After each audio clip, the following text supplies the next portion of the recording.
merupakan masa yang penuh dengan harapan, penuh dengan cita-cita, dan penuh dengan romantika kehidupan yang sangat indah.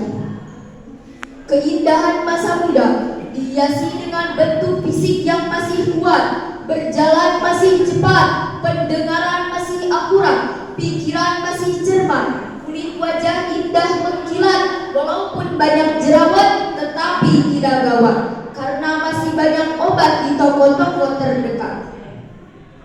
Oleh karena itu, pantas bila para pemuda merupakan salah satu penentu maju dan mundurnya suatu negara.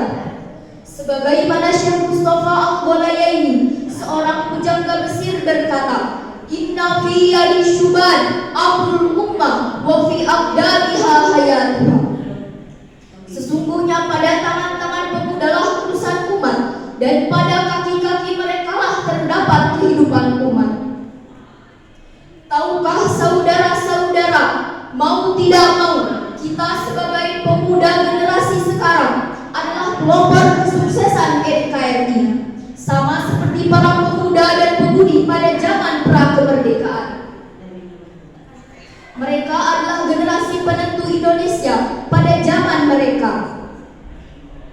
Kenapa saya bisa berkata demikian? Ini dibuktikan dari perjuangan mereka untuk menciptakan Sumpah Pemuda. Mereka berjanji bahwa kita bertanah air satu, bertumpah darah satu, dan berbahasa satu, Indonesia. Selanjutnya janji mereka diperjuangkan lagi dengan cara mendesak para pemimpin negara untuk memproklamasikan kemerdekaan. Bahkan mereka mencuri Soekarno dan Hatta ke Rengas Dengklok hanya untuk mendesak mereka. Tanpa aksi pemuda-pemudi tersebut, para golongan tua hanya menunggu janji kemerdekaan dari Jepang, yang mungkin belum diketahui pasti apakah akan diberikan atau tidak. Lalu beberapa puluh tahun berikutnya, para pemuda era 90-an melancarkan aksinya dengan menuntut adanya reformasi. Dari dua contoh itu, bisa dibayangkan betapa kuatnya pengaruh pemuda bagi bangsa, sehingga Insinyur Soekarno berkata, "Berikan kepadaku 1000 orang tua, maka akan kupindahkan kutub utara ke kutub selatan. Namun berikan kepadaku 10 pemuda, maka aku sanggup merubah wajah bangsa." Sebagai rujukan firman Allah dalam Al-Quran surat An-Nisa ayat 9. Yang dari Yanpa ada nggak? A'udzu billahi minasyaitonir rajim. Bismillahirrahmanirrahim.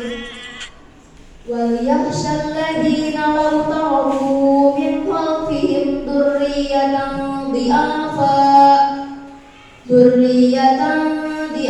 khafu 'alaihim falyattaqullaha wa yaqulu qawlan sadida, yang artinya, dan hendaklah mereka takut kepada Allah, orang-orang yang seandainya meninggalkan di belakang mereka anak-anak yang lemah, yang mereka khawatir terhadap kesejahteraan mereka.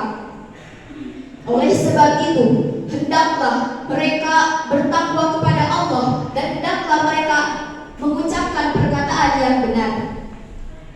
Profesor Dr. B.J. Habibie mengatakan, setidaknya ada 5 kelemahan yang harus kita hindari, yakni lemah harta, lemah fisik, lemah ilmu, lemah semangat hidup, dan yang sangat ditakutkan adalah lemah akhlak.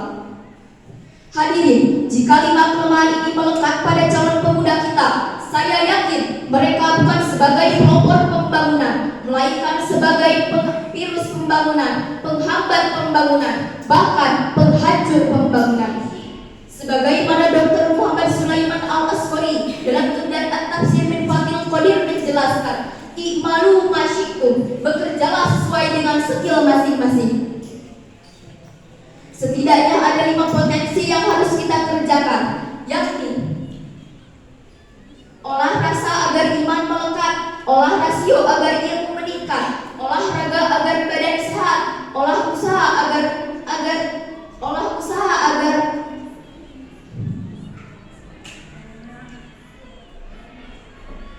olah usaha agar ekonomi kuat, dan olah kinerja agar produktivitas meningkat.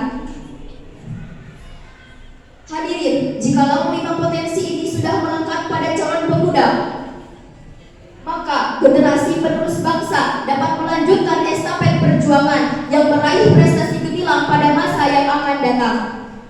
Demikianlah pidato yang dapat saya sampaikan. Semoga bermanfaat. Wassalamualaikum